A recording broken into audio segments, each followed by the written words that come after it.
Bobby Knight Jr.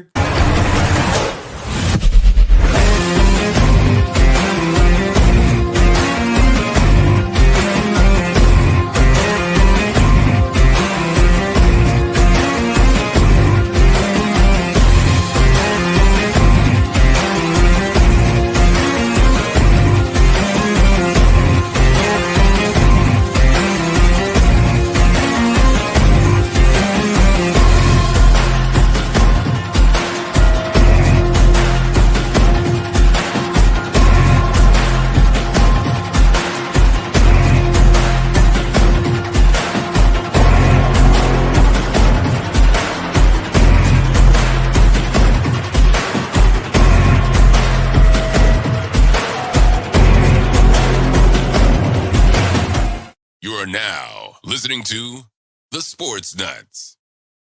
Yes, you are indeed listening to the Sportz Nutz. My name is Bobby Knight Jr. per this gentleman right here. The gentleman over here to my right, Mr. Shane. How we doing, brother? Oh man, we're doing good. I hope everybody out there is doing great as well. Man, over the hump, middle of the work week for me at least. So man, I'm ready to get into it, man. I'm ready for our special guest Casey to come on tonight. So we got a couple of interesting things, man. I hate to say it, we haven't mentioned it, but has anybody watched this Tiger Golf League that's going on now, and how amazing that it is? No, but I saw the commercial for it. It sounds great. Oh man, it's on the TV right now. It's going, man, and hey, what more can we ask for up here in our area? This Tuesday is going to be great compared to next Tuesday, Wednesday. What they're talking, maybe another wintry storm, maybe snowstorm, worse than before. So, and Brandon, it was bad before. They're talking about maybe 8 inches up here. I've heard more than that, actually. I've actually heard them saying this would be the biggest snow event since the blizzard of '93 and the blizzard of '89. So yeah, we'll see how that. But all right. This gentleman right here to my caddy corner, Mr. Hank Russell. How we doing, Hank? Oh, I'm good, man. I was talking to a friend of mine. I got to give him a shout out real quick to my friend Jamal Gilkey. I sent him the link to the show, and he said at 6:30, the Sportz Nutz. What's going on around here? He stuck his head in the gutter from the beginning. So, but that's a friend of mine, and I just want to give him a shout out. Look, this is what it is. It ain't got nothing to do with anything perverted. Other than when I might, be, a little insinuating towards the woman that I like. That's about it. But it sounds provocative, though. You're listening to the Sportz Nutz. Hey. This man right here doesn't really need an interjection, but maybe, ladies and gentlemen, Mr. Matt Thomas, how we doing, sir? I ain't heard you in a hot minute. Yeah, how's it going, fellas? How's it going, man? I missed our last outing, but hey, man, back to it. Happy that my work load is about to drop tremendously tomorrow. So tomorrow I'll be able to respond to texts in a timely manner and all these other things. I'll be back. I believe it when I see it. Yeah, I'll be back in the mold, man.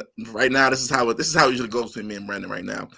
He sends me texts throughout the day. As soon as I'm able to respond, I reply back to every that I can in a row. That's usually how it's been the last few months, man. So I'm just glad everything's back to normal, man, and ready to roll, ready to hop on to it, guys. Hopefully everybody else is doing good. Shane, Hank, Brandon. It's good to see. No, what's my name, please? Here, Matt. Please say my name correctly here, sir. What does that name say to you? Yeah. Bob Knight. And if you guys have been tuning into the show, man, over the last few seasons, every time Brandon mentions himself coaching, I always reference him with Bob Knight. I'm pretty sure he's about to tell you why. So, ladies and gentlemen, yes, Addison had a game tonight. We won 16-8. Addison, she did score a point. She got 1 rebound. I'm proud of her. But hey, the girls played good. I actually am not the only coach. So both the head coach and myself, we got warned tonight because the referee didn't want to call a single but a travel. He didn't want to call any fouls. So we're like, you got to call it. And he turned on and he goes, Coach. And both Channing and I were, that's literally what we did. We're like, oh my God. And yeah, it was interesting to say the least. But hey, the girls won. Super proud of them. We have another game on Thursday. Hope we don't have the same referee. If we do, yeah, no. I'm just gonna be quiet. I don't know. But hey, before we go any further, guys, I'm gonna let you guys know we have a very fantastic show lineup. We have a good friend of mine, good friend of the Sportz Nutz, Mr. KC Smurthwaite. He's gonna talk college sports with us. He's a college athletic insider. He knows pretty much anything there is to know. Great friend of mine. He's gonna lay it down for us. Real quick, guys. Also, you heard Shane just mention it. There is some interesting weather coming. Possibility of the biggest snow event since 1993 and 89 combined. And as everybody knows, the Blues of 93. Where I was at in Roswell, Georgia, we ended up getting, I think it was like 14 inches of snow. Didn't have school for 2 weeks. And Blues of 89, I was in Marietta. We got 16 inches of snow. Yeah, and they're saying it could be bigger than that. So we will see. I was in Virginia in 93, and they measured it in feet, not inches. Yeah. I mean, that's how it goes. Real quick, let's give a special excuse me on my voice here because I was screaming as loud as I possibly could. Give a special shout out to our sponsor, Tequila's Grill and Easy. Look, Matt, if you want authentic, affordable, and delicious Mexican cuisine, Hank hasn't had the privilege yet to try it, and he will be trying it hopefully real soon. But guys, Yes. Tequila's is where you want to go. Shane's favorite, which is the homemade salsa bar. Matt's favorite, which is anything and everything. My favorite, same thing. Look, the queso is the best. Tequila's is where you want to go for all your corporate events. You name it, they have it lined up for you. Stop on by today, 5455 Calhoun Memorial Highway, Easley, South Carolina, 29640. Or better yet, give them a call, 864-307-8028. That is, again, Tequila's Grill in Easley. All right, guys, let's bring on our special guest, Mr. KC. How we doing, brother? Another day in the neighborhood. Not as cold and wintry as it sounds like it's going to happen in South Carolina. But what are you guys getting? A half an inch, quarter inch? Oh, you're so funny. Deal is. Hey. No, we're getting a dusting. Hey, I don't care. I don't care about your comparison, man. It's colder than a polar bear's toenails around here. I believe that. I've seen a couple of the weather maps, and yeah, that is pretty cold, especially for this time of year. So my condolences, and there's just I know what people forget is that in the South, a lot of those areas don't have any of the infrastructure to be able to handle that, and that's therefore makes it worse and more difficult to kind of clean up or even to move around. Growing up in Montana, I mean, it's 30 minutes. We had 30 different, snow removals and everything was fine and dandy, but it's a flip side, from Texas to Florida and in the South when they get it, because it does cause some problems. So I'm feeling for you. Send y'all good vibes. Hey, like Shane will tell you, Shane lives currently like 25, 30 minutes away from me. He lives in Simpsonville. I live in Easley.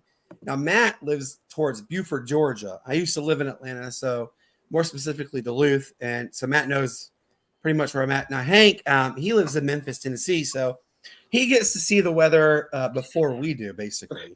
Well, we'll get Hank's weather report, prior to what to expect with the green screen and the map and everything behind, right, Hank? That's right. You better believe it, sir. Hey, best job in the world. You don't even have to be right. And you get paid $80,000, $90,000, $100,000 a year. That's right. 20 plus years of broadcasting experience. I've never done the weather, but I'm about to now. Yes, absolutely. I think there needs to be a special edition of the Weather Nuts or the Weather Nut, because it will be Hank. There you go. Right. That's hey, right. Yes. We just coin phrased it. That's Hank right there. So, KC, thank you so much. Matt, I guess he must have dropped. He'll come back on a second. So much for coming on, man. I really do appreciate it. You and I, we've communicated back and forth quite a bit. And you kind of, filled me in on the whole situation that was going to happen with our good friend Craig. You and I have been communicating back and forth as well for the possibility of Mountain West Conference expansion again. Who knows, right? Yeah. So, what I really want to start in with you on this one is what is going on with Craig? I haven't heard from him in a while. Obviously, he's a great friend of ours. We really and thoroughly enjoyed having him on. I don't know if I told you, per the Nielsen report, per everything basically, we're at 8 million views on that episode alone. with him coming on. So that was like the hot of the hot episode. And Craig is the man, and I know that people are still calling left and right for Craig to come back and be the athletic director of Hawaii. But what is the latest with him? That is a great question. But first off, I want to say thanks for letting me come on. Brandon, I've been meaning to talk about you and your late night text messages to me. My wife's a little worried,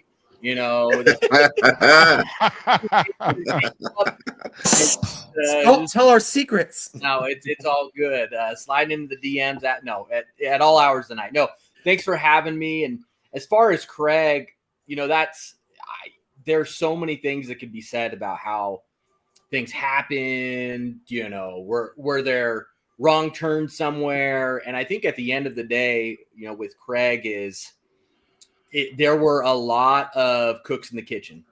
And I think now with the new president that's come in, from my understanding, there was not a lot of information passed along in between each other, and I think that president's now on a fact-finding mission. But other than that, I do know Craig is still hoping that there might be a reinstatement there. To what extent, I don't know. Is it a possibility? I really don't know that length. But what I can tell you, I think there were a little too many cooks in the kitchen making some of those decisions, and it's unfortunate because there were a lot of really great momentum happening at the University of Hawaii, and it just paused. It stopped. And, it's a really tough time in the collegiate athletics landscape to remove somebody who made such a great impact like Craig did and then expect everything to keep going, or to be able to close some of the deals that, from my understanding, again, I'm not in there day to day anymore. I work with anywhere from 8 to 12 schools at a time. I worked a lot with Hawaii. But from my understanding, some of those deals have never closed, and there's a lot of questions, and there's not a lot of decision makers right now, even though it seemed like there were a lot of decision makers even 6 to 8 weeks ago. I do have a mutual friend, well, sort of a mutual friend. I can't mention him because he did tell me not to say his name, but I can mention he spoke with several coaches, more specifically Coach Chang, and they did confirm that Nike at least was closed on. And I was really happy to hear that. And then I also asked the Coach Beeman, I'm trying to say that's her name. I asked her, she said she confirmed that Nike deal was good to go for Hawaii. So at least that's good. And I'm happy to hear that because, Hawaii has not really had really any good luck lately with Adidas being their apparel provider.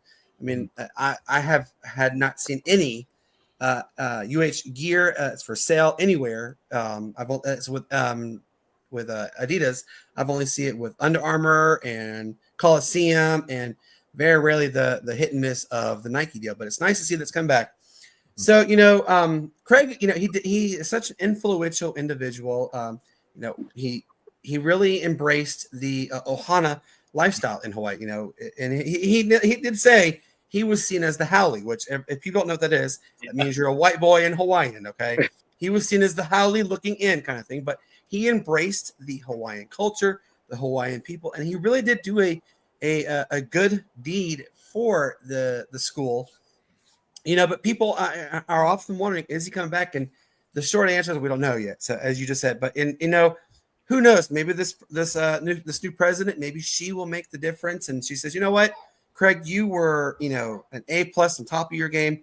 Come back and let's try to save the whole thing, continue building on the success that he brought. And I know when you told me that there was some stuff going on, I was like, oh my God, don't tell me. Like, is there at first I thought you were talking about Coach Chang being, but I was like, there's no way.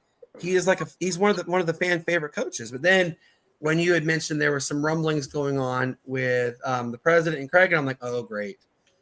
And so you told me to share all the information, and I did, and I'm fingers crossed, and I hope and pray that Craig does get the chance to come back to Hawaii because he's a great guy. Craig does too. So I think there would be definitely an interest in coming back. In fact, I can confirm that. He loves Hawaii. I think the thing about the University of Hawaii, and not necessarily, I guess university and the state as a whole, is that, it's addicting. There's so much potential there. And I think, at least with other schools that I've worked with, they wish they had what somebody like University of Hawaii has. They wish they had although maybe they're not super supportive in some other sports, they're at least involved. And that can mean various things of being talked about on social media, talking about them around the water cooler, still wearing their gear. At other institutions, they don't even have that. Fans aren't even talking about their team or even tagging them on social media. And I think that's something very special and unique about the University of Hawaii. And there's only a handful of institutions across the country that can say that. And that's one of them is Hawaii. I mean, I was texting with I still talk to a couple folks over there.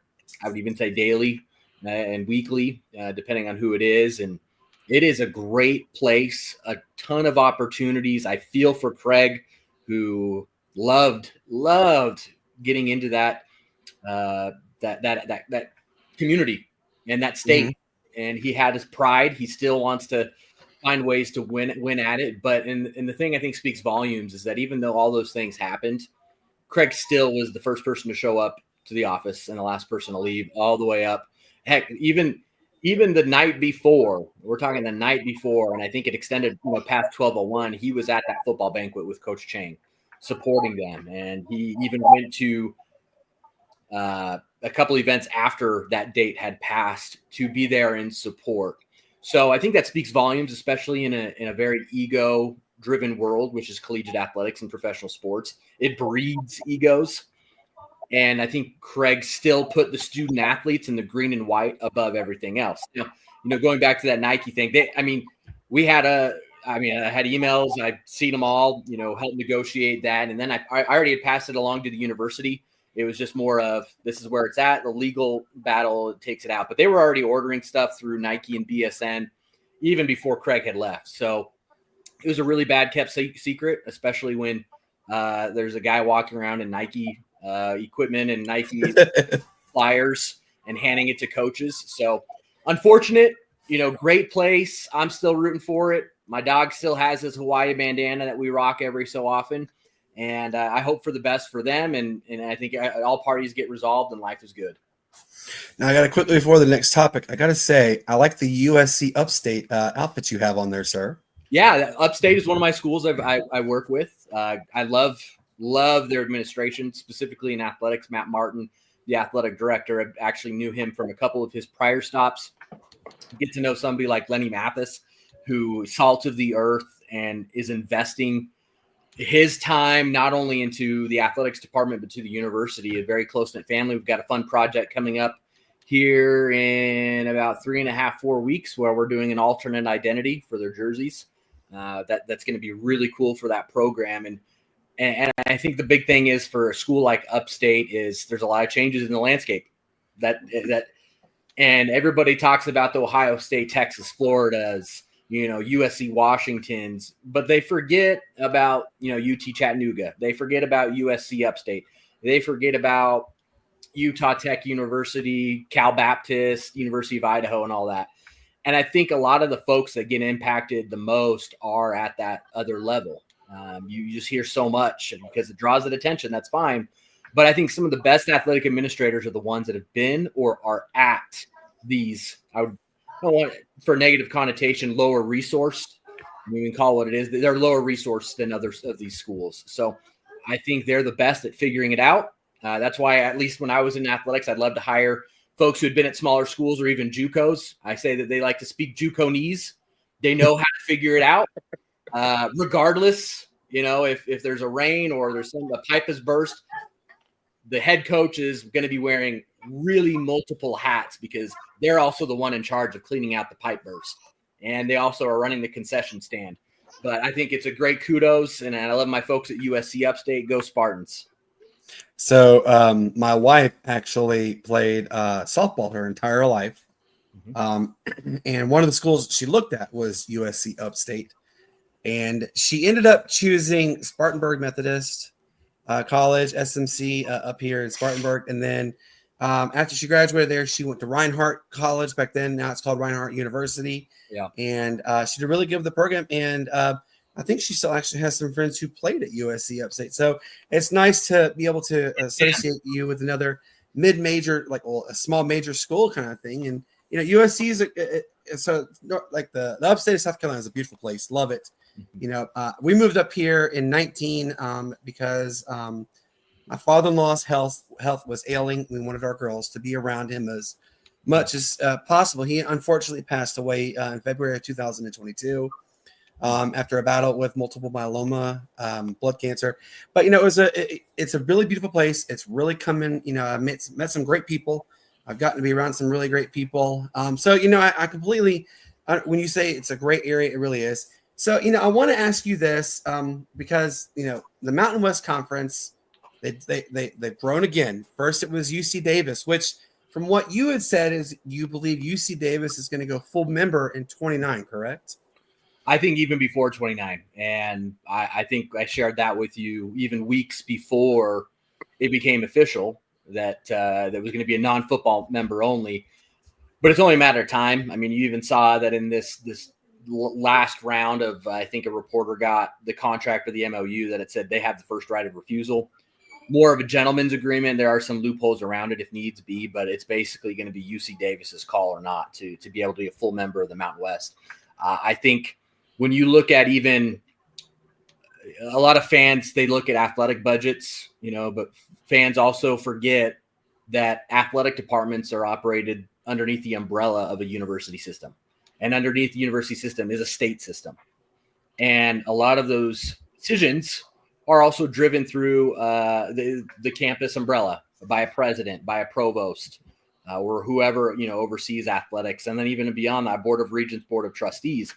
But what people don't understand is UC Davis has outside of, I think, I want to say it was Georgetown and Princeton or something like that, group of five. I mean, their endowment is like $3 billion. And that is more combined than, basically all the teams that went to the Pac-12 from the West, they combined, they still have a bigger endowment. And I think that shows the overall health of the university, that if they say, hey, you know what, we're going to come out and we're going to invest, we're going to build, you can look at those endowments and you can kind of understand, okay, they have the money to be able to operate that way versus maybe a Sac State who, I haven't looked at it, but I highly doubt that their endowment's over $150 million. I was just about to ask you about Sacramento State because, there's no actual TV deal put in place yet for the new Pac-12. And people are saying Sacramento State is going to go to them. But then I've seen people say that Sacramento State's going to possibly go to the Mountain West. What do you think? Do you think one goes to who gets the Sacramento State on their conference?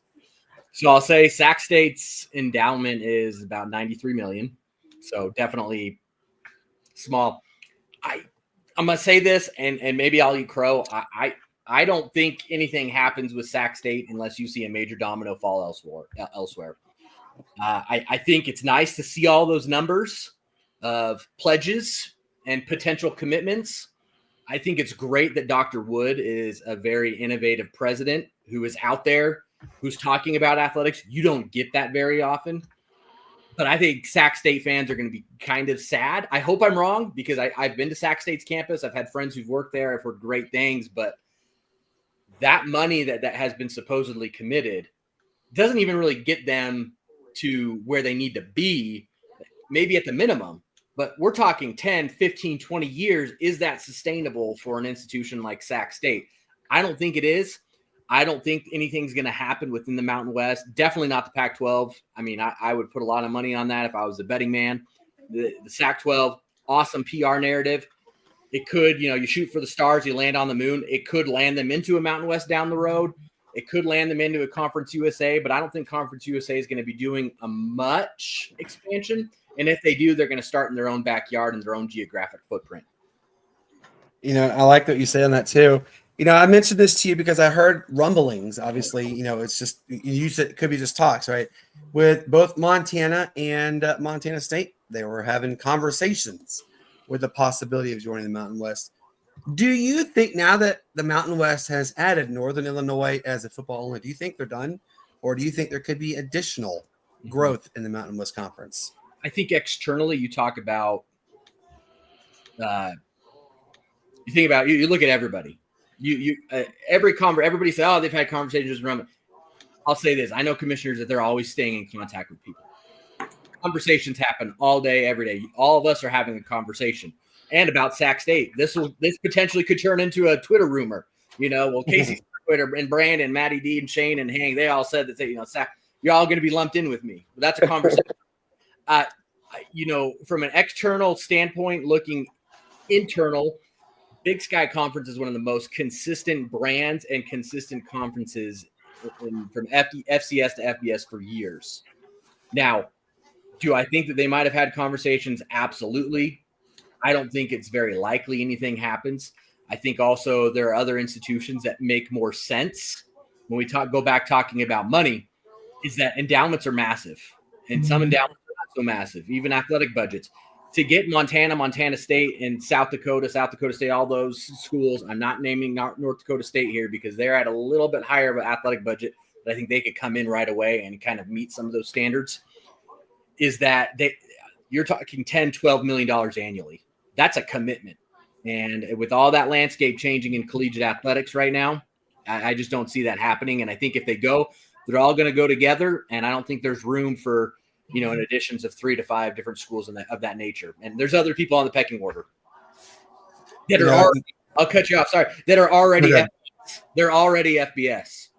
The Mountain West, Pac-12, Texas State's in that conversation, that magical word of conversation. I even think New Mexico State is in a really good position, especially with the new president coming in and an athletic director. It's just like, I know this Sportz Nuts love talking NFL, right? Okay. We're talking everything. It would true, but NFL drives a lot of the national conversation. We often talk about the relationship of alignment of a president, a GM, a head coach, and even by extension, a quarterback, right? Mm-hmm. And you see that along the lines of, well, I don't know if that's a lineup, or you even see, Con with the Jaguars talking about he might fire Trent Baalke in an interview with Trent right there next to him. Like, there needs to be alignment, and that is also can coincide with a university's board of trustees, to a president, to an athletic director.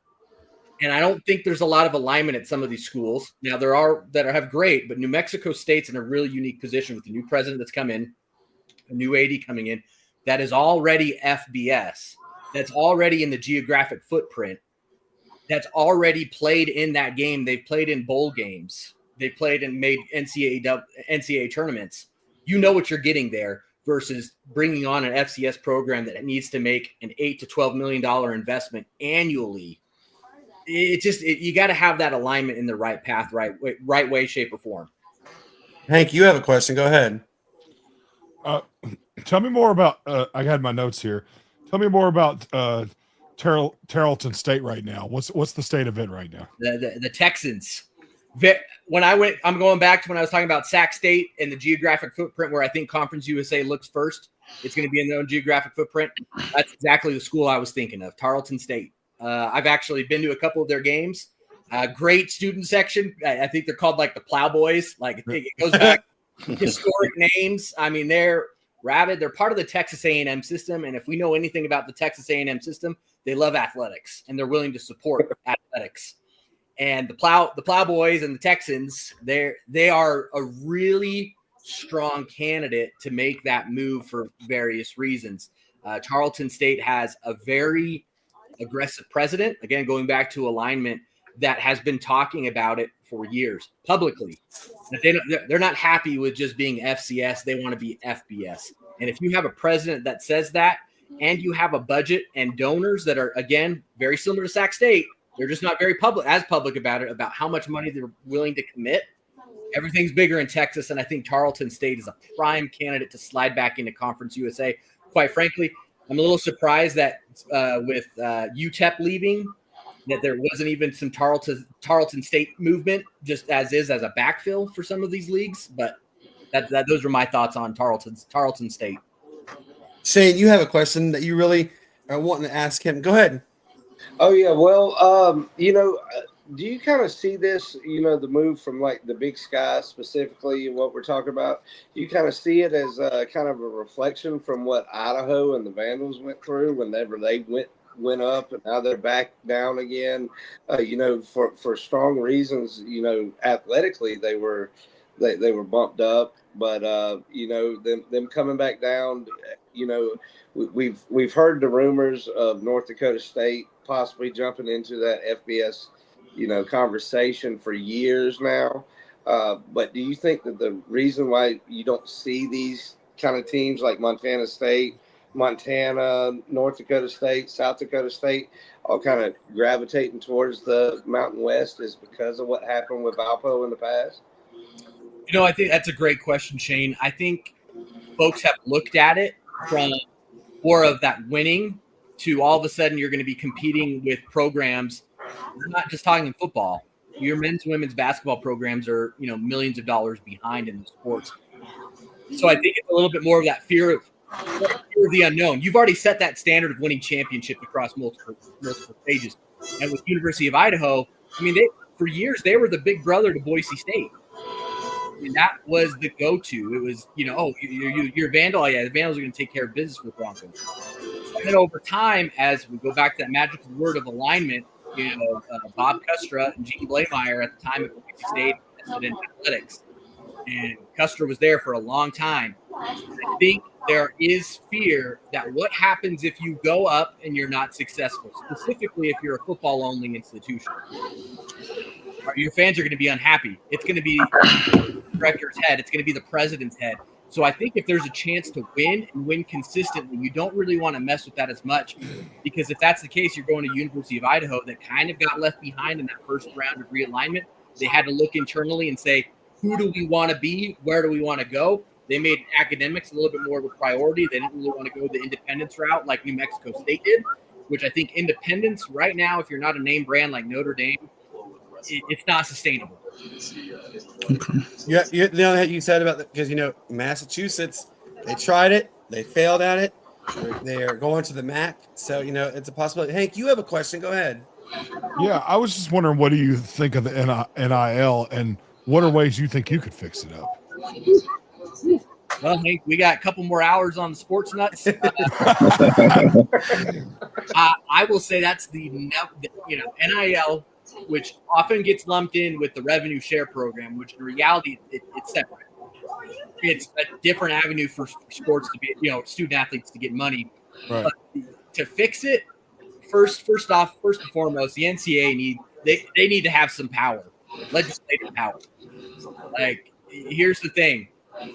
The NCAA can come in and ask a head coach, and it's happened before. I believe Bruce Pearl was one. There's a couple more that they come in and they say, hey, we want to have a conversation with you. We're doing an investigation. And the coach flat out says no. Like, they can't get arrested. What happens? The NCAA needs the power to be able to determine what is what. The problem is that they have been running a losing streak in lawsuits. Yeah, absolutely. I'd love to ask you a follow-up question, and my cynical side is going to come out on this one. Bring it. I love it. All right. So what do you think about the fact that the NIL, pays athletes, even though sports is, I know that college sports is a business now, but it's technically always been an extracurricular activity to actually attending a college. Yeah. So essentially what you're asking about is, the employees, right? Like, right. So there's the narrative out there that the NCAA wants to hold to that tradition that, these are students first. Okay, well, let's call it what it is. Yeah, they're students first, but they have a pretty high priority on campus. And I think the biggest thing is they never want to put a pedestal in between what I jokingly refer to as muggles, non-student athletes, on campus. But here's the difference. You had students at the institutions I've been at that also had part-time jobs on campus. Hell, I even knew some students who had full-time jobs that were on campus. Mm-hmm. And you had at a time that the president of the accounting club could promote that they were the president of the accounting club and they would do your taxes for, $50, $100. When you go across to the other side of campus, you have a pitcher who was the conference player of the year that couldn't even put up a poster that says, I'm a conference player of the year, and couldn't even charge $20. So you were already behind, but the problem is a little bit, and this is going to sound very political, it's the media. The media always talks about sports. 70% of your newspaper articles and mentions of a university are in regards to a sporting facility or an athletics department. It's just what it is. Is that ever going to change? No. So it's not a political thing. It's just a fact. So you have these professors, you have these other, muggles, non-student athlete folks that see all of the numbers and all the money and all the impressions, and they're like, hey, you know what? I think we can get that. That should be coming to us. If football left, we cut football, that attention would be coming to us. No, the problem is it's going to go away. But going back to kind of your original question, I think the NCAA need to be given those rights legislatively that they can say what is what. And the problem is that's not going to happen. Both sides are going to kick the can down the road and point at each other, or they're going to kick it back to the individual states, which you saw with the NIL in the early days. Texas had one rule. Illinois had a different one. Florida had a completely different one than California. And then it became a lot more political. You had a lot more folks that were making decisions that had absolutely no clue what they were saying or what they were doing. Where I think it ends, and it's a little sad, is I think it ends with a true break-off of collegiate athletics, specifically within your revenue sports. Starts with football, and then it's going to expand into men's and women's basketball. They're going to go off. They're going to do their own thing. The NCAA can operate underneath the umbrella of X, Y, and Z. The schools that aren't either selected by private equity or, hedge fund or venture capitalists, they can still operate under the NCAA, but it's going to eventually lead to a break-off. But the biggest thing is here that universities don't want to call them employees because they feel the student aspect is greater, which we know. But we got to get to a point where we hit a salary floor, not a salary cap, because that's more lawsuits. We've got to hit a point where there's a salary floor in order to kind of make things a little bit more equaled out. I dig it. That's cool.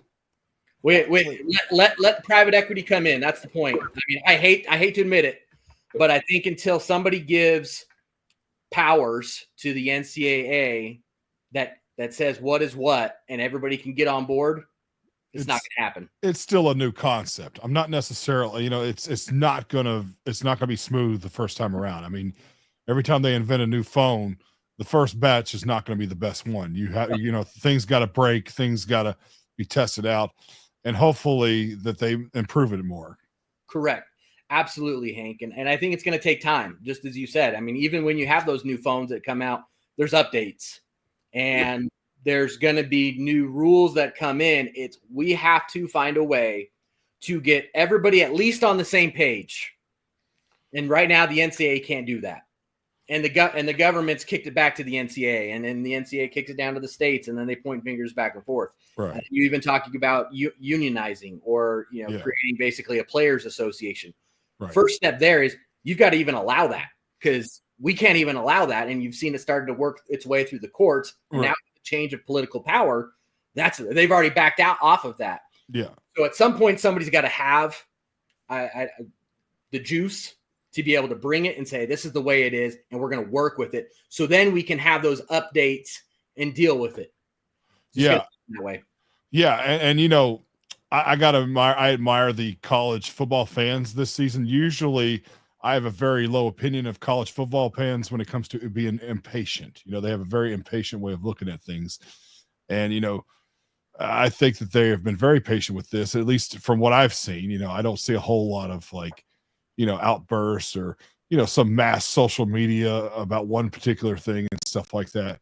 And in my opinion, college football fans are the type that have morning breath at 10 o'clock at night. I just don't think a whole lot of college football fans most of the time. So absolutely. Well, and I'll say this here, and I've seen some of y'all's podcasts.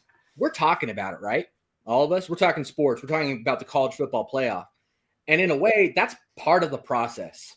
They want us to at least be in the conversation. That's the engagement piece. And I think that's a win.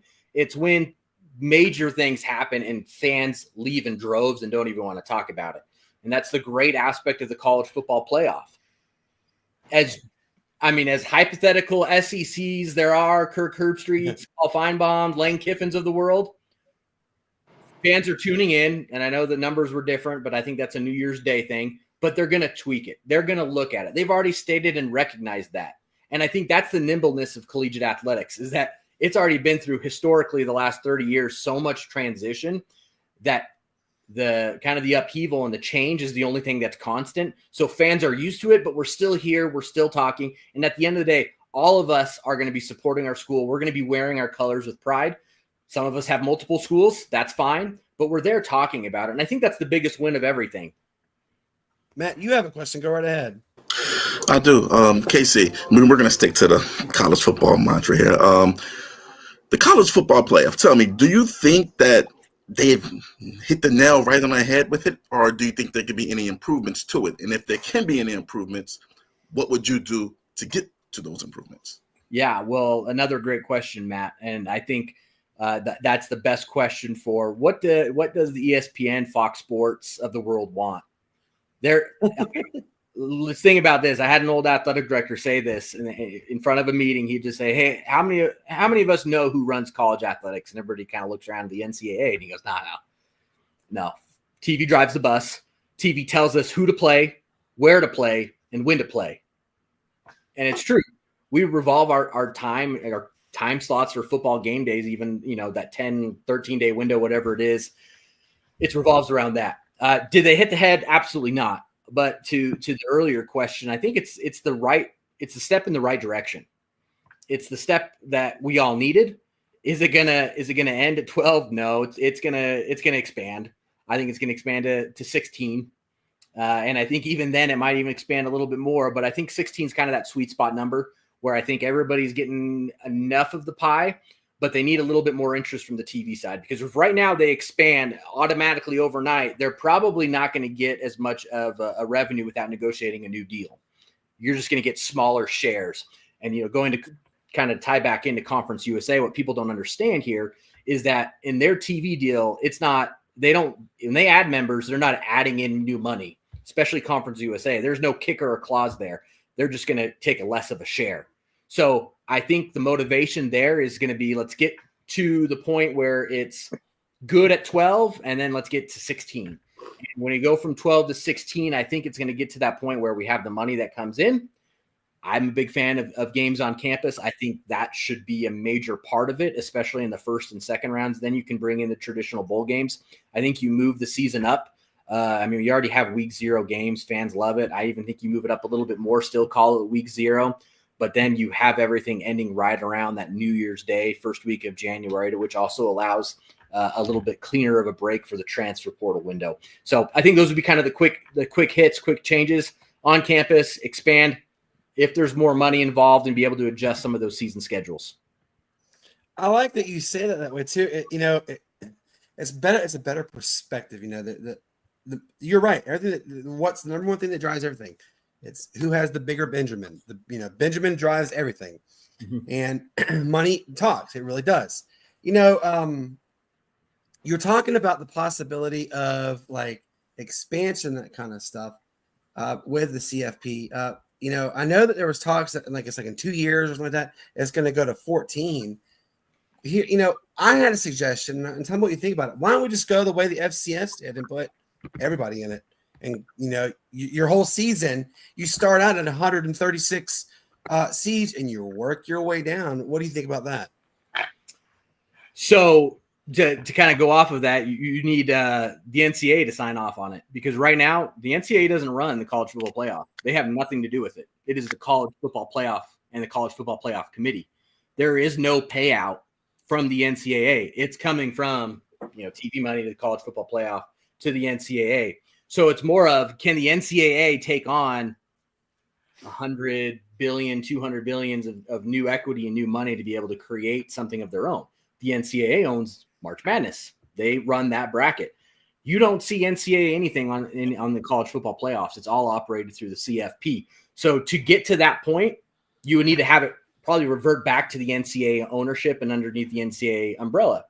That's why the FCS does it. But even at the FCS, money is involved. And a couple of years ago, I was involved in some conversations about the expansion of the FCS playoffs and also allowing new automatic qualifiers, because technically there was a clause that said the WAC would have an automatic qualifier if they brought football back to the FCS. But the thing is, there are a couple bigger conferences that said hell no to that, because that means they were going to get a lower share. So I think to expand to, more to the 16 or 24 teams from the college football playoff, it's going to come with money, but you also got to have and convince the big boys that there's going to be more money. They're still going to get a bigger share and more of a share, and an expanded playoff is there. And also you're hearing the words of, well, we want a guarantee of how many teams we can get in, and then we can have the at-large conversation. So I think it's a good idea. It's a great idea. It's a good idea that I think could be great if it's fine-tuned with the backing of a of a financial institution, whether that be private equity or the NCAA coming in saying, hey, you know what, we're going to take a full dive in, CFP move over. You know, we saw a little bit of a, I guess you could call it the biggest word to use as a hiccup in this year's college football playoff. You saw teams who weren't winning their conference that were getting in. You saw a team who they had the chance, they won their conference, they got in above other possible at larges, i.e. Clemson. Mm-hmm. What is a way that you think would be, equal enough for everybody? Because I know that, they have those at-large possibilities as the highest rated out of all the remaining Group of 5 conferences. Notre Dame was not in a conference, and Notre Dame got in. Granted, Notre Dame had a good strength of schedule per se, but remember, they lost to Northern Illinois as well, so they didn't have as much of a say-so. Mm-hmm. How would you make it more equal for everybody? Equal in everybody in the sense of like every conference, so you have a good friend of ours, he calls it, you have the SEC, the Big Ten, and the EEOC, the everybody else conference. Yeah, I got you. Yeah. Well, I mean, you got to get everybody to play nicely. And earlier in the show, I talked about collegiate athletics breeds egos. Collegiate athletics breeds competition. And everybody wants to beat each other. Everybody wants to be the best. And the best winners and the best and biggest winners. So actually, I'll pause on that and I'll ask that question to all y'all. I think first off, you got to remove conference championships. I mean, you don't need them. The two teams that are playing for the college football championship didn't play in a conference championship. I think it's unnecessary. I think you get to a point when you have these like 18, 20 leagues, super leagues or whatnot, that you're gonna find the advantage of teams kind of starting to play and manipulate their own matchups, because hey, you know what? If we're going back to, if we expand it so much, you're going to find teams that are going to go in and do what they do in the NFL and the NBA.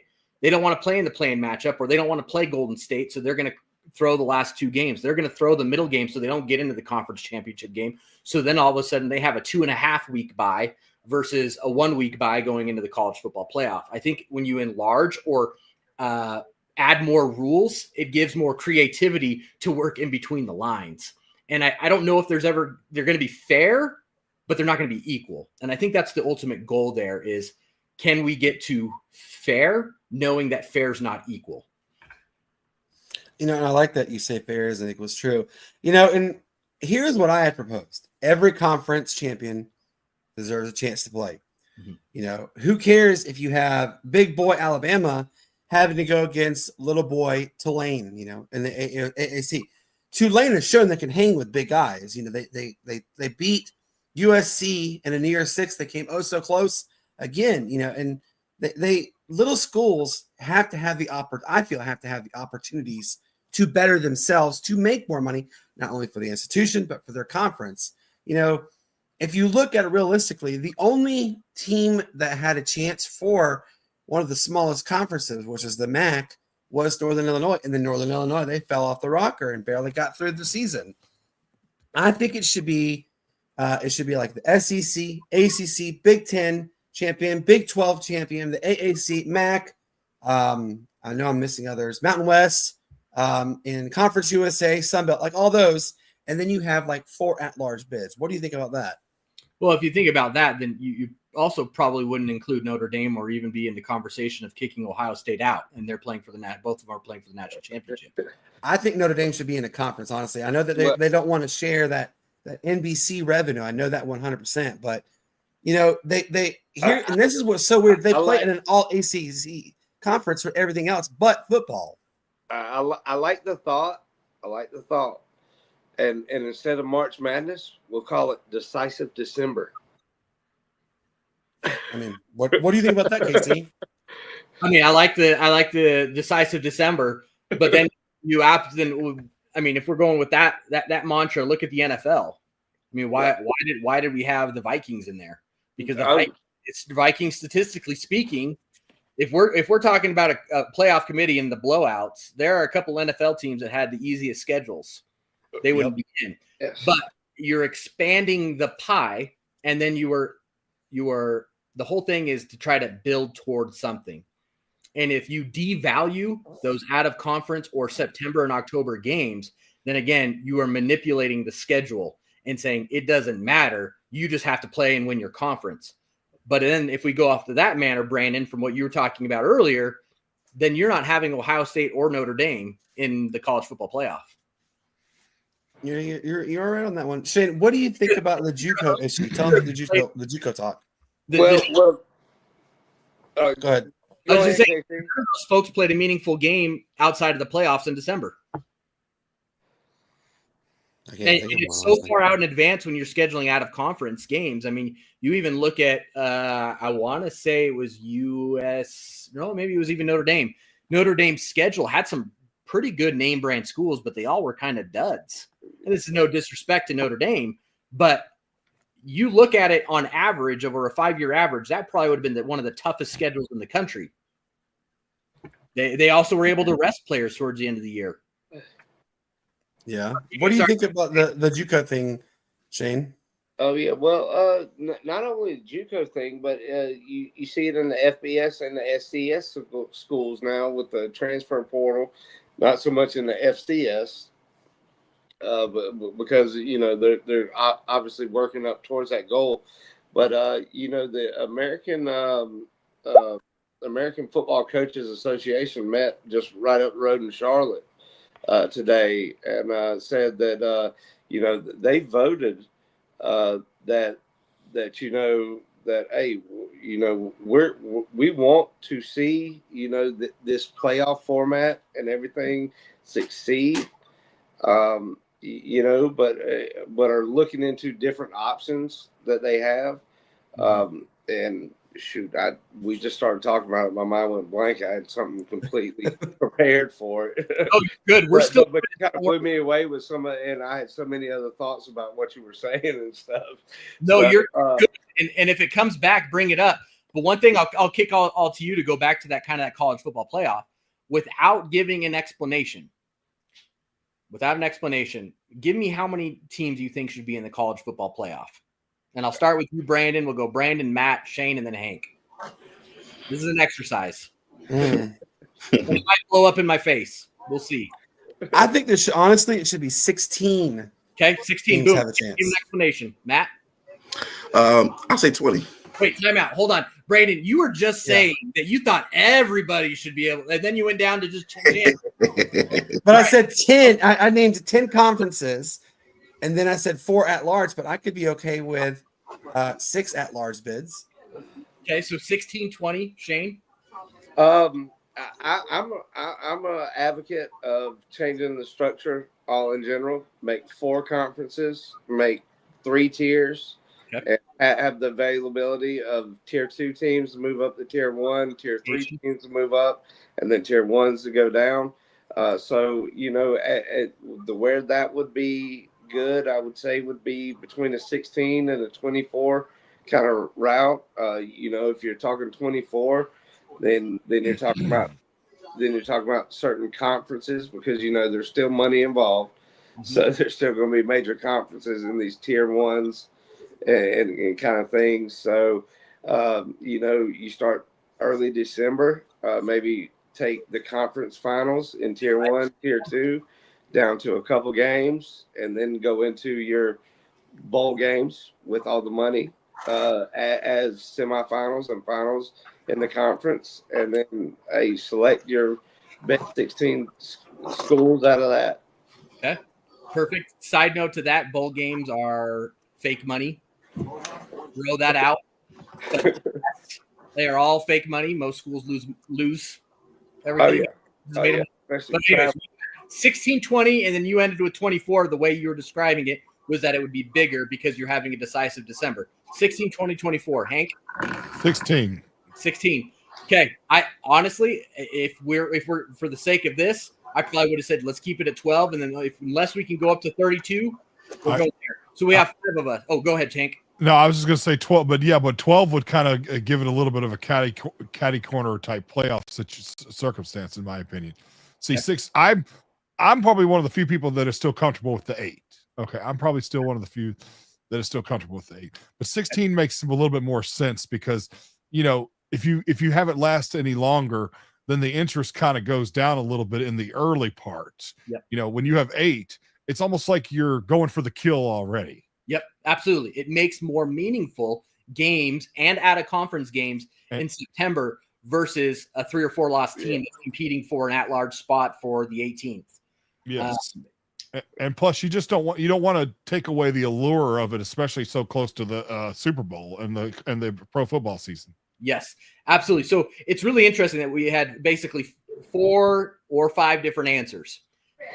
This is why we don't have this broader scale on NIL, a broader scale agreement on how the college football playoff works, because you're getting the ACC, the SEC, the then Pac-12, Big Ten, and I'm missing one. Oh, and ACC.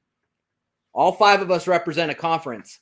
All 5 of us have completely different demographics, completely different geographics, and completely different budgets. And if I go around the room and ask 5 different, the next question of who do you think the ultimate winner is on realignment, and all of the realignment of the last 10 or 15 years, I can guarantee you we would all have different answers. And my answers are going to be Vanderbilt, Mississippi State, and even Arkansas, and even Georgia Tech. Because if you started back from scratch going to Shane's relegation thoughts, they aren't getting in. There's no chance, and no disrespect to those fan bases. But this is exactly why we don't have a universal accepted approval.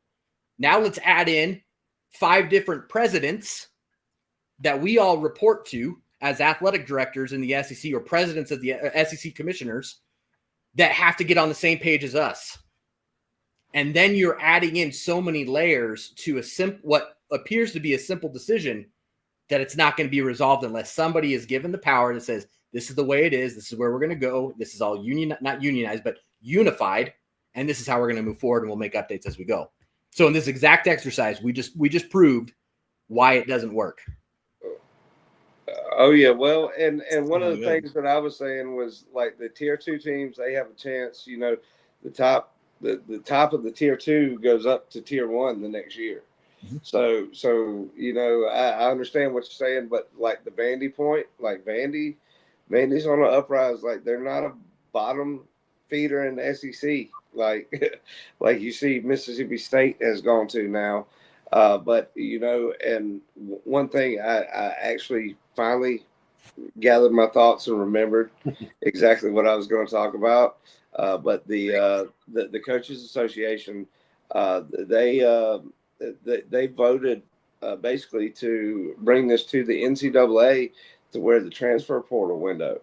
Mm-hmm. You know, we've seen the bowl games and stuff. You know, I mean, it's great to see the teams in postseason play. You know, so that's great. But, you know, we're talking about changing the transfer portal down to 2 sessions in the December, mm-hmm. and then the spring down to 1. You know, right there, condensed down. January 2nd through January 10th, I think, is what's proposed. And, you know, that gives these teams the opportunity to actually field the postseason. You know, if that was the case this year, Marshall would have actually played in a bowl game. Mm-hmm. You know, and then we see Penn State, you know, quarterback got hurt, Aller got hurt, and they had to bring the 3rd string in because their 2nd string already entered the portal to where he could be able to attend spring courses. Yeah. So with that being said, you know, they shrink it down that much, you know, that allows the opportunity to go into the spring semester at another school, but also gives the opportunity to players that are playing on these prominent teams that we're talking about now, going into the college football playoffs. You know, backups at that, you know, that they're still there for their teams at that point, and kind of shrinking it down. Because, I mean, in December we saw, I mean, you've got high school recruiting, you've got the portal, and you've got the postseason to deal with. Yeah, we've all talked about it. It's been too much. Do you think that may help, and do you see that being a solution, or do you have another solution to it? Well, I don't necessarily think I have the solution to it, but I think it's a step in the right direction. I think part of the problem in that is you're going to have an extremely high concentration happen in that 10-day window. unless they're a grad transfer, which if I read correctly, that was the loophole, that if they're a grad transfer, doesn't matter. They can go whenever, wherever. I think it's a step in the right direction. As Hank mentioned earlier, it's an update.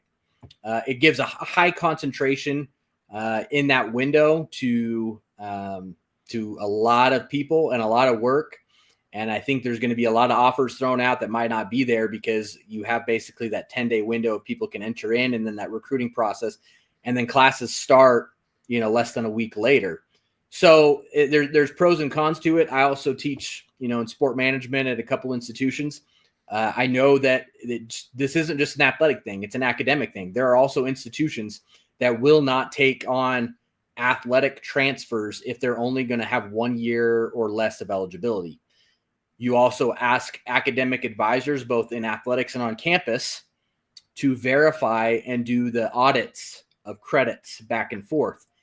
Can a school like Vanderbilt, who has high academic standards, be able to process that in basically a 3 or 4 week window, maybe even condensed down to 10? That I don't know.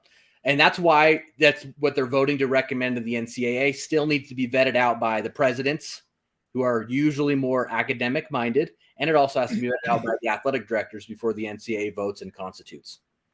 Hank, you had a question about NIL. Go ahead. Yeah, I mean, do you think that there should be like a one transfer rule, meaning that when you can only get one more time to transfer, and if you transfer more than that, then you lose your NIL privilege? This is where my traditionalist will come out. I loved the one transfer unless you graduate and then can transfer. I love that. But the whole thing is, can we treat students equally? Because a student technically can transfer at any time. That's not a part of athletics. And I think you're going to run into a lot of lawsuits if that's the case. My answer to that is, I wish you are signing up as part of NIL. I wish you had that rule to be able to put those stipulations in there. But again, somebody needs to have the power to come in and say, you sign, you commit to the school. Once you hit either your threshold of your associate's degree, then maybe you can transfer, or if you graduate, because we're probably, if they're at a Division I level, they're probably getting 3 semesters in. They could probably graduate in 2.5 years and then make that transfer as a grad transfer. But to your question, I would love that, because I'm a traditionalist. Is it realistic right now? Probably not, because you have so many people and so many lawsuits. Again, the NCAA is on a losing streak right now. They are losing left and right in courts. And as soon as you limit one thing, it's going to cost. I mean, to Shane's, beloved Vanderbilt, which, by the way, Shane, I'm sorry, y'all aren't going to go to a bowl game in 7 out of 10 years. Actually, Shane's team is actually Virginia Tech, but okay. Well, even then, Virginia Tech, let's drop it down to 4 or 5 out of 10. But there are not a lot of conferences that would take Vanderbilt first. I mean, I think there's some conferences that would take Memphis over Vanderbilt right now, but that's a different story. I'm traditionalist in me. No, I would love that, but I just don't think it's realistic. I mean, look at the Diego Pavia situation, something that has been a cornerstone in collegiate athletics for 30, 40 years. You have 5 years to compete for. And that is now up in the air because Diego went out, that lovely Stanford that Vanderbilt network, and those lawyers, they lawyered up. He had the right people in the room pressing the right buttons, and something that is 30 or 40 years, they bowed down on. Yeah. And I thought that something like that was a little bit above my pay grade until I heard so many people getting involved in that. That's now it's almost like public knowledge, for somebody who doesn't even have association with sports in the law firm. Yeah, absolutely. What a time to be alive in all. What a time to be alive. I think, when I talk to athletic directors in my day-to-day business, or even like, number 2s or number 3s, coaches, even for some of the searches that I've helped out with, I mean, there's a lot of uncertainty, and it's driving that generation away. And it's not just the older generation of coaches that are like, I'm done. It's even the younger generation. I've saw on LinkedIn some folks that are even younger than me who have said, this isn't right. I knew even when I was overseeing employees, they were working 50, 60 hours a week. slaving away at communications, marketing for these student athletes that, you know, at VCU next year, the 12th guy off the bench is going to be making $374K from the revenue share. And he's treating the gal who is working 65 hours a week to put on the game production, who makes 42.5, if that. I mean, it's just, we got to call it what it is. I mean, it's employment. We got to make a decision to move forward.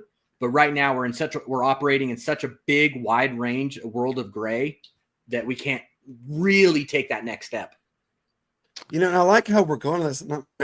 Matt has a question, but I want to ask this real quick, and then we'll go to Matt. Well, that's not nice, Matt. Really College not. basketball. It's really not.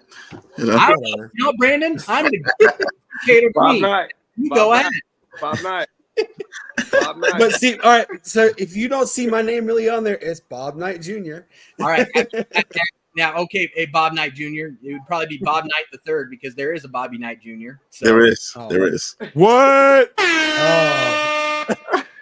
In your face, Brandon. Yeah. No, that's Matt said that though, not me. Okay, so let's pass the blame to Matt. Because of that, Matt. No. Don't pass the blame to me. I just called him Bob Knight. He took he added the junior. I just called him Bob Knight when he coaches his coaches. Whenever he coaches, he's Bob Knight.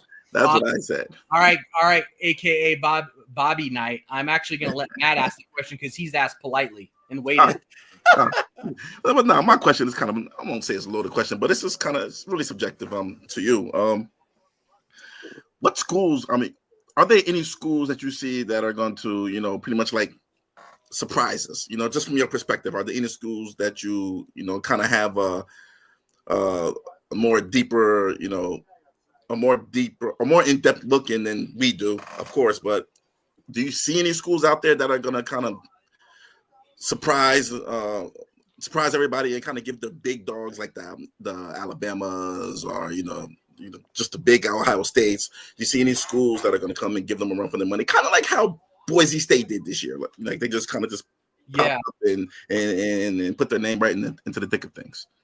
So that's probably the best question of the night, Matt. I know you were trying to demean it and be like, I don't know about that, but that's a really good question to be able to pull from insight. I'll say this. The first schools that come to mind are actually in basketball. And if I can share, I would say in y'all's backyard, High Point. High Point is dumping money. They have the right alignment. They have a president. They have an athletic director that are on the right path. Beautiful facilities. They are very student-centered facilities, and their whole general population are student-centered. High Point University is dumping money into athletics, specifically men's and women's basketball. From my understanding, they are chartering every away game for men's and women's basketball. Wow. Now, of course, some of their bus games, they're busing. I'm sure it's a really nice bus. But High Point University comes to mind. I'm going to also, not a surprise, but also at the same time, if you think about it, Notre Dame is in the unique position I really believe will be, I mean, I know Brandon's all about it for a conference. I get it. I think there should be a little bit more of a uniformity, but at the same time, TV drives the bus. They have had such a great deal that it's never going to go away unless they choose to. And their hand's not going to be their hand will not be forced to make that decision. Therefore, they have a very unique position that can really drive them in that direction. I'd also throw in schools like VCU that don't have football. They're going to be absolutely killing it in basketball recruiting over the next couple of years. Because again, football is basketball there. Basketball is football, vice versa, however you want to look at it. So they're going to be able to put those resources. The 12th guy off the bench is making $374. That kid is going to choose VCU and compete for a starting spot over a kid who's going to be choosing to maybe make 150 at, Ole Miss or whatnot. I'd also say, as crazy as it sounds, I think UNLV, because they are going to be in a very good position and competing in everything. And I believe that the casino and old money in Vegas wants to see UNLV be successful. And I think they're getting a sweetheart deal from the Mountain West. They're going to be making a lot of money. They are already in a different realm than a lot of the other Mountain West schools that are coming in. And even on that, I would say, if this is no disrespect to anybody at the University of Wyoming, they have one of the best fan bases that I have ever seen. They travel well. They go to everything. And the kicker here is they are the only show in the state. And the state, for specific capital campaign projects, will match dollar for dollar. So when they go out and they want to build an extension of a $50 million facility, they really only have to raise $25 million. That's a unique advantage. But with that said, I know it doesn't answer, the driving inside of college football, but I think the one that's sticking out right in front of us is Notre Dame, because they are going to be light years ahead of everybody with some of their carve outs with NBC plus college football money, easy access to the college football playoff. And then on the basketball side, High Point comes straight to mind. I like that. Speaking of basketball, we've talked about this several times. The SEC has turned into like a basketball conference again. It's been a long time since we've seen it, but what are your thoughts on I'm gonna throw a couple conferences out there. You tell me what you think of how they're doing. Obviously, one of them is our go-to, the Mountain West. With the Mountain West doing what it is doing. Another one being the SEC they've turned it around. The ACC, and I'm gonna say the last but not least, the Big Ten. We've kind of seen the up and downs with the Big Ten. Out of all those, who do you see could be the breadwinner of college basketball this year? This year, I still will stand by the Big Ten. I think that their brand of basketball, they have a wide range of different styles that are played, even bringing in like a UCLA and Washington, Washington historically zone defense. I know Michigan State just spanked them, and that zone defense and kind of the way they run with Danny Sprinkle, Cronin at UCLA, I think he's still fielding a competitive team, but that's also a very different brand of basketball that's being brought to the Big Ten. And quite frankly, over the last couple of years, the Big Ten has just absolutely, because of football and their TV contracts, absolutely raked it in financially.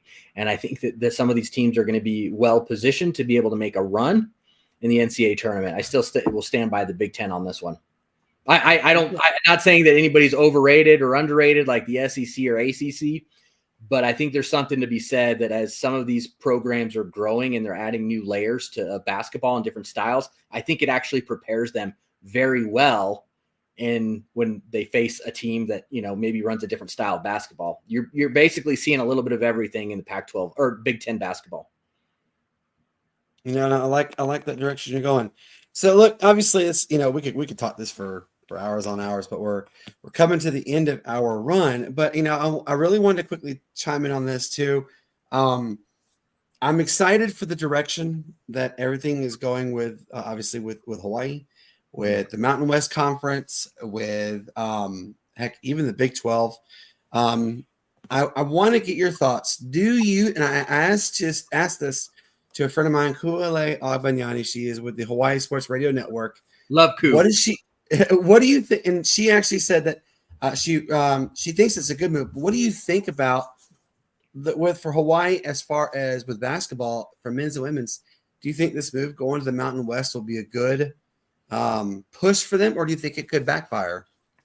Oh, there's no question it's not going to backfire. I mean, it also, let me ask this: how do you define backfire? Let me ask that question. The bottom could fall out, and they end up being like the bottom feeders of the Mountain West Conference, and they're not bringing any extra income revenue in that they were expecting to do with this jump to the Mountain West. Okay, so I'll put a pause on that. Okay, Brandon's the athletic director at University of Hawaii. What is the cost of the bottom falling out? What would you pay to be okay with the bottom falling out? That's a tough question. That's a very tough question, actually. I don't even know how to answer that. We don't deal in them numbers. That's the line of the night right there, Shane. You're the winner. Congrats. But we don't dabble in that magic. I don't know, but I like turning the questions around on you, and I've done that a couple times to kind of get you guys involved in it. And I'm like, okay, what do you think about this? That's the thing. You can't really put a number on it, but what you can know is that they're you know, it's been a minute. I want to say the Big West is probably paying $700,000, $800,000 a year for their media deal.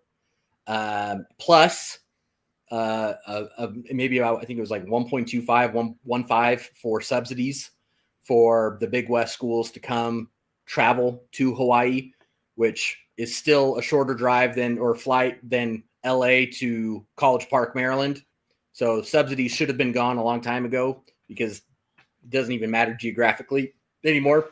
I think the bigger question there, Brandon, is are you okay with reinvesting at a higher level into your programs as an athletic director or president? And mind you, the fans of Matt, Shane, and Hank and Casey being fans of Hawaii, are you okay with your fans maybe struggling knowing that you're getting at least $5 to $7 million more guaranteed annually? That is the big question. You got to bring it. If it's bringing in more revenue, then I would I'd want that, because more revenue could bring more TV time. More TV time could bring in more recruits, and then it just continues to grow there. So I mean, I can understand, like, you're having, there were low ticket prices to start, and then you have to go up a little higher. I can understand that, because you want to have better talent come in. I would have to go and remember. We're all upset, man. We're losing. We're bottom 3, like, in everything. You still believe the team, though, right? I don't know. Some of us are. Some of us are out of it. Matt, what do you think? That's not good. That's not good at all. So at what point, and I think this is something that a lot of athletic directors are facing, especially in the Pac-12 and the Mountain West. I know there's a lot of numbers out there that are being thrown around and I'm not an expert by any means at all. Nothing. And there are numbers out there that are definitely not happening. There are also numbers out there that are not even real. But there are some numbers out there that are really high, but it's going to cost a conference to play on maybe Wednesday and Thursday nights. It might take 1 or 2 games out on Friday, or 1 or 2 home games on Friday night. What's that cost of season tickets? What's the cost of fan engagement, knowing that you're still making more money? I mean, you guys have all seen the Tuesday, Wednesday nights. Yep. There's nobody there. I enjoy it. I got football to watch. Football to watch. Brother, you and I are the same person, Shane. That's the thing. There's eyeballs. It's content. We're watching. Some of us on here might be betting it too. But at what cost to the fans? Pointing you out, sir. Fans aren't going. Fans aren't going. So at what point does a league or a conference be okay with telling our fans, sorry, we're playing 2 or 3 games a year on Thursday night. We're also going head-to-head with the NFL. Look at the MAC. I mean, their attendance numbers across the board, I think it dropped like 5,000 to 6,000 fans a game for some of these teams. That's a lot of money. So where's the happy medium? But mind you, athletic directors and presidents don't choose the happy medium in this. TV networks do. Well, in that sense, you see how sorry Virginia Tech was this year. They still had a Thursday night game that was sold out and had great coverage. And you see a lot of those bigger name programs that are not, kind of well apt that year, per se, that take that Friday night game at the end of the year on that flex schedule, and they do good. I mean, in the upstate, we heard Clemson, South Carolina, not going to the primetime Friday night slot this year as a flex game. I mean, it would have been great to see that game primetime Friday night, right after Thanksgiving. But it's some of those things that as you mentioned before, the smaller schools and the bigger schools and the athletic directors, presidents, they all have to get together, and deal with this compared to the TV rights. Mm-hmm. So I got a lot of research to do, my friend. You've been on top of it all night. It's changing. I mean, NIL rules, probably there's a convention going on in Nashville right now. the rules for NIL probably have changed, as in the recommendations while we've been here. But, even Ohio State, who's playing in the national championship, guess what? They complained about their kick times. They didn't kick off anything past 1:00 this whole year, right? For home games. That was the whole narrative, oh, great. We finally get a real time slot that's convenient for our departments, for our teams and our fans at, 6, 7 o'clock at night. So even your Ohio States, they're missing out on it. And maybe the tickets are a little bit cheaper on the secondary market, but that's a whole nother subject. This has been a very eye-opening, very engaging. I actually really enjoyed having you on. And Casey, we want to have you on again if you're okay with that. I'll need to check with my wife. She's I'll text you at 3:00 in the morning, by the way. really been bothered about, the late night DMs and texts. Breaking up happy homes. Some Brandon is breaking up happy homes, man. Come on. That's going to be a new yeah. for you there, Brandon. It's not going to say AKA Bobby Knight. It's going to say something else. Y'all can throw that tough guy shit out the window. That's for sure. Stop telling our secrets. It's all good. It's like I can just imagine him on the phone. Yeah, that's right. I'm the king of this castle. That's right. Now put your mother on the phone. Yeah. What is she wearing? Khakis. Khakis? She sounds hideous. I mean, come on now. That's the best. No, Look, Casey, we had so much fun having you on. And, I enjoy our yours and mine's conversations. You're very, you give really good insight on your Twitter. I'm not calling it X. For the heck with that. I call it Twitter. On your Twitter, I enjoy everything you put out, man. Again, we're gonna have you come on again, but where can people find you? They want so they can follow you. Down on my subline right here is at KC Smurthwaite. There's not. Here we go. At KC Smurthwaite, it's even when I was working in collegiate athletics in the day-to-day. I always wanted to make sure I was accessible and answer questions. I've also got to be careful that as I work with multiple institutions that I don't give away trade secrets. If I can say something, I will. What I'm hearing, absolutely. But definitely give me a follow and be okay with some dog pictures every so often because my best friend's my dog Scout. He gets more FaceTime than my lovely wife, Emily, who's a massive sports fan. I married well. And thanks for having me. I hope that we can have this conversation again. Brandon, I don't want to see the 2 a.m. pictures about the football pants that are being worn in the national championship game. We can wait for that. Nor does my wife.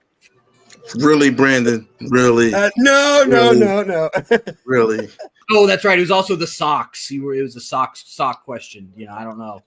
But, whatever.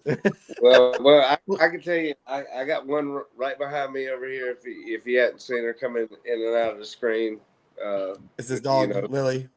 Yeah. Okay. Dog Dad. There we go. Brandon, I think you need to change your name. I'm doing half as good as you. I just don't have the wife part down yet. Hey, you know what? It'll happen. I've heard the rumor that you're popping the question too early on the second date, Shane. I just don't think that's. I got to get to the second date first. Okay. Well, that'll be his spinoff, the Date Nuts. No. Hank. Stop it, Hank. My word. Stop it. Well, look, Casey, we really appreciate having you on, man. You've really given us an eye opener for collegiate athletics, and I know there's a lot that goes behind the scenes, but I didn't realize there was that much that really goes on, and it's a huge eye opener. If you could, please tell Craig we miss talking with him. Check in on us. We'd love to hear from him again. Obviously, my fingers, toes, and everybody's fingers and toes are crossed that. Hey, the new president, she says, all right, let's have Craig come on back. I guarantee he'll be welcomed back with open arms. You know what? I fingers crossed. And at the end of the day, I hope something wins for all parties. Go Bows, go Craig. It's a great time to be able to sit around and talk about sports. It's a visual, vulnerable, and volatile industry. And I think there were some decisions made that, we're here now. Let's make the most of it.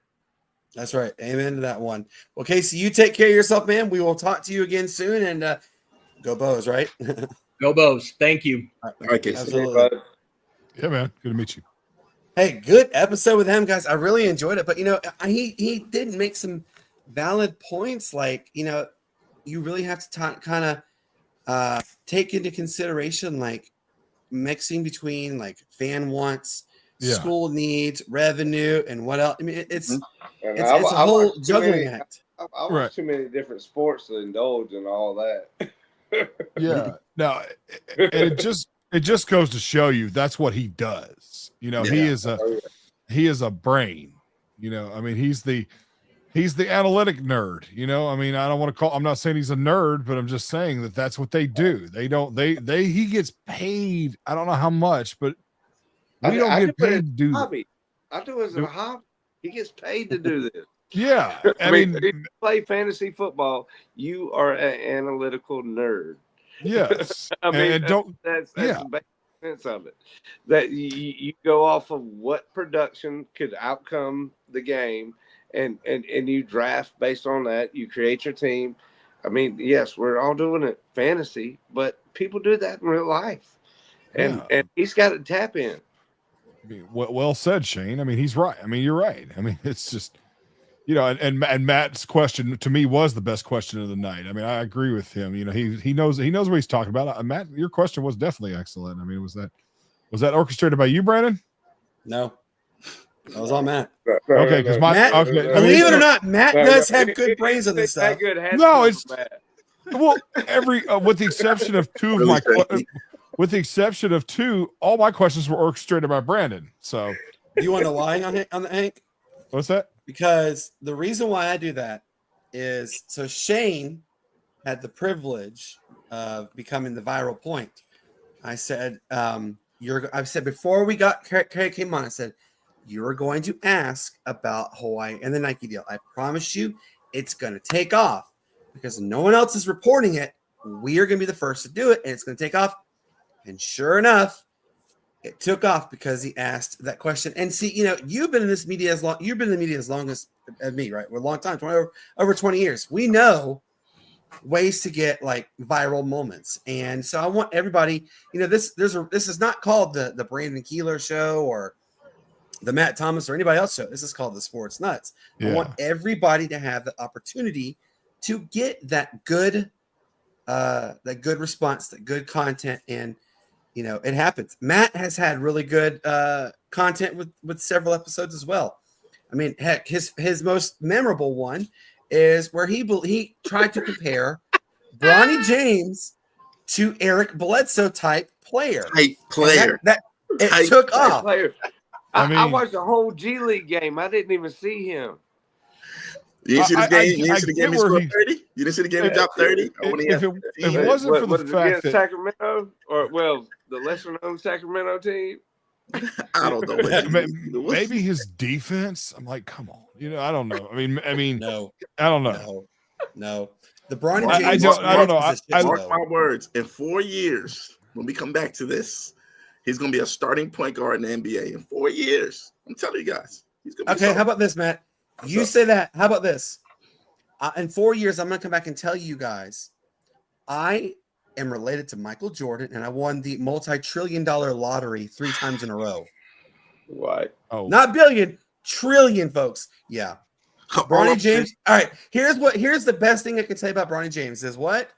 Sitting on your backside. That's all it matters. Oh, how are we getting into Bronny James? This isn't even a basketball episode. I know. We're still live talking about. We're still live talking about that. This is. But best. Hey, this was such a good episode. It was engaging.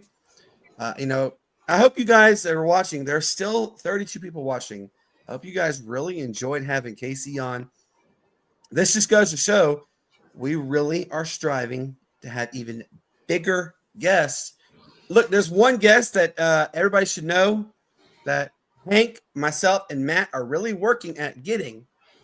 And Hank has already told me today he's going to be a persistent individual. I'm very persistent. Matt will tell you that I'm extremely obnoxious about persistency. And Matt is pretty, so Matt only lives like like 35, 40 minutes away from Chamblee High School. Dude, I live like 10 minutes from Chamblee High School. What are you talking about? Do you know why folks? If you want to know why we're talking about Chamblee High School, there is Just an go NFL research. Hall of Famer. Research. Yes. Research. Yep. We Exactly. are. So I called there. So here's how it went down today. I called there and I left a message with the athletic department.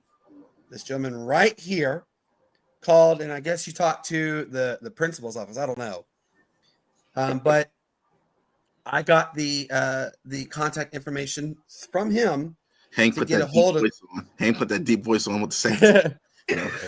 That's what Hank did. That's what Hank did. That's what it is. Sports. I was like, oh, of course, it could have been Charmin the secretary. Girl, hey, girl, I was just letting you know I'm thinking about you. Come on, baby doll. Let me get that number. So we're working at possibly getting an NFL Hall of Famer. I'm not going to tell you who. Shane just told you. Research. Do your research about Chamblee High School NFL. You'll see why. Then look. All right. So here is the really exciting news. Friday we have a family friend of mine that I've known their family. Gosh. This year it will be 18 years that I've known them. Okay. Their son, Sam Fehoko, is the now new linebackers coach at Northeastern State in Oklahoma. And you're probably thinking, why Fehoko? Why is it something familiar? Well, his brother, Braden Fehoko, is a defensive tackle for the Pittsburgh Steelers. Well, his mother, I call her Auntie Linda Fehoko, great family, by the way.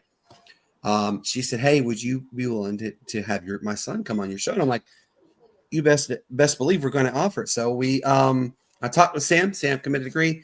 Well, they got my information. They spread it. Really, Brandon. They spread it to the entire Pittsburgh Steelers organization, both offense and defense.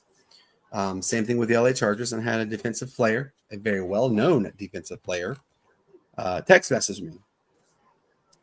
Matt, real quickly, who wears number 90 on the Pittsburgh Steelers? That'll be Mr. WATT. That's right. This gentleman, Mr. TJ Watt. Mr. Defensive Player of the Year. He sent me a message. We've talked. He has already said that they're going to be watching the episode. Hey, get more people to come on and check us out. So we have Sam Fehoko coming on this Friday. We're excited about having him. I'm close to working on a deal to get the Arkansas Punishers. They are a professional football team based out of Little Rock, Arkansas, but they play at like a smaller level. So we're trying to get them to agree to come on. I'm talking to the Hawaii Sports Radio Network. You just heard KC said Ku'ule Agbenyani, she may come on the show. I'm hoping to get that going. Matt himself is working on getting some former NBA All-Stars, some current players. Matt's really pulling a lot of strings behind the book. Look, Matt does work a lot. Matt is a self-proclaimed workaholic right now, unfortunately, because he's busting his backside. Matt is chilling now for the rest of the year. Did you finally get the whip? Season is over. Matt is chilling. Did you finally get a whip? About to get another one in a bit. Matt is chilling for the rest of the year. Amen to that. And then look, this gentleman right here, Mr. Hank, he is going to be folks, I promise you, he is busting his backside to get some Memphis contacts going. He's got his hand in some places. You'd be surprised. Just to be ready. Hank's got some good stuff. And of course, I cannot forget this gentleman right here, Mr. Shane Owen. He has got some deep, and I mean deep roots in the Low Country. He's going to be bringing them on soon, guys. We are the Sports Nutz. We have a bunch. And NASCAR's coming up soon too. That's right. That is right. NASCAR is coming up soon. We have a lot coming soon for season 3. This is just the beginning.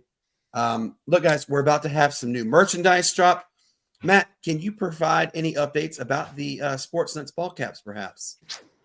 Yeah, I mean, black, white, assorted colors. We'll have them coming really soon. That's right. And Shane, I think you're working on possibly getting those Sportz Nutz tumblers, correct? Oh yeah. Well, I've still got the contact, although I'm not around. I've still got the contact, and I'm pretty sure that a business venture is in the future. That's right. And look, guys, I'm working on getting shirts for us. I'm working on getting pullovers for everybody, jackets, you name it. We're working on getting gear. And I even told Matt this last season, but I'm telling you the truth. I'm trying to get like Sportz Nutz plush doll toys for kids. Like even we will have like the peanut. Yeah, Mr. Peanut up there in the corner. We are trying to get him on there holding that football. I'm trying to get a plush doll for him. What do you say, Matt? Whatever. Hey, you know what? No one can hear you because you're muted, sir. I know that I wasn't talking. I was just getting him. Wait, what? I said I wasn't talking. I was just getting him telling me. All right. So, guys, look, he's going to throw a flag on me. Great. Thanks. Look, guys, we've had a great time with you. Thank you for letting us bend your ear for an hour and 35 minutes. We topped out, guys, at 92 people. Albeit brief, we still topped out at 92. So it was a great episode. Had so much fun. Hey, got to give a quick shout out to our good friend, Coach Vincent. Look, guys, he unfortunately had surgery recently, and we want to give him a quick shout out because he did have a second hip replacement. So he had a little bit of a scare, but he is good. Prayers to a speedy recovery. Yes, he just came out. He posted that no blood clots in the lungs, no blood clots. Period. Keep it going, Vince. We are praying for you, brother. Keep it on. Yeah. Remember to check him out, guys. The Michigan Bullies. It is the indoor arena football team that he is the head coach for. Check them out. He will post more updates soon about the team. They just had their signing day. They signed players. Really excited to see them going on that one. So we'll definitely tune in with him again soon. Also wanted to give a special shout out to our good friend Matt. You remember this gentleman very well. Mr. Mark Vaughn of Anderson University. He is doing phenomenal. He actually had a story done on him from us. He came on our show, told his miraculous story about how he basically decapitated himself, but he walked out fully healed after 6 months of a 19-hour neck and back surgery. So want to give a shout out to him because he got a story done on him. And Anderson University is continuing to bring more revenue and more athletes into the school. So shout out to him. It was really, really glad to have him. All right, guys, we will be back again Friday, 7:30 p.m. Eastern. We will have Stan Fehoko, the linebackers coach for Northeastern State University. We're going to have a lot more going on that one. We are going to talk a whole bunch of sports. Cannot wait for it. So, Matt, with that being said, real quick, I'm going to give a quick for our good friend KC Smurthwaite at Athletic. He is an athletic administrator. Matt, what do you tell the lovely people? Guys, don't get flagged. Just stay out of trouble. Don't get flagged. Absolutely. Look, hey, Dustin, good to see you, man. We're actually about to head on out of here. But Shane, what do you tell the lovely people, man? Hey, man. As always, there's 3 rules in life. Always do your best. Always do what's right. Treat other people the way you want to be treated. That's all you got to do. Live happy, live free. And with that being said, hey, peace, love, and bacon grease. Peace, love, and bacon grease, indeed. And Hank, what do you tell the lovely people, man? In your personal time, learn how to pray, because I promise you, staying prayed up has a lot to do with it. For those that are, it's a Tuesday, so it's the beginning of the week. So I figured I'd give something a little bit more inspirational. Learn. I like it. I like it a lot. And look, guys, my daughter has me and my daughter have our next game this Thursday. We will be going for our 3rd straight conference win. So let's go Dominators. Let's have some fun. Real quickly, Addison and I will be attending the Furman game this Saturday. And Addison will get to share with Coach Richie her Furman turkey. Remember, Matt, do you remember it? Shane, do you remember the Furman turkey Addison created? Yeah. So she is going to show Coach Richie her Furman turkey. And Hank, I'll send you the pictures. You can see it's really cute. My daughter is she is a Clemson girl because of mommy's family. Furman because I was the Furman producer for Furman Athletics. And she likes Vanderbilt because they have really pretty uniforms. Her words. Addison's also turning 7 years old soon. Yay. With that being said, guys, for my good friend Matt, for my good friend Shane, and for my good friend Hank, God, look at that. Matt, you saw that, right? I hit you. You know what? Shut up. All three of you, I got it perfectly. Guys, we have had so much fun. Have a great evening, and we will see you again on Friday. Until then, peace up, A-Town down, best sports city there ever was. And hey, how about the Atlanta Hawks? Let's take it to finish up strong here. You're down by 5. Let's finish strong against the Phoenix Suns. Until then, see y'all later. Bye.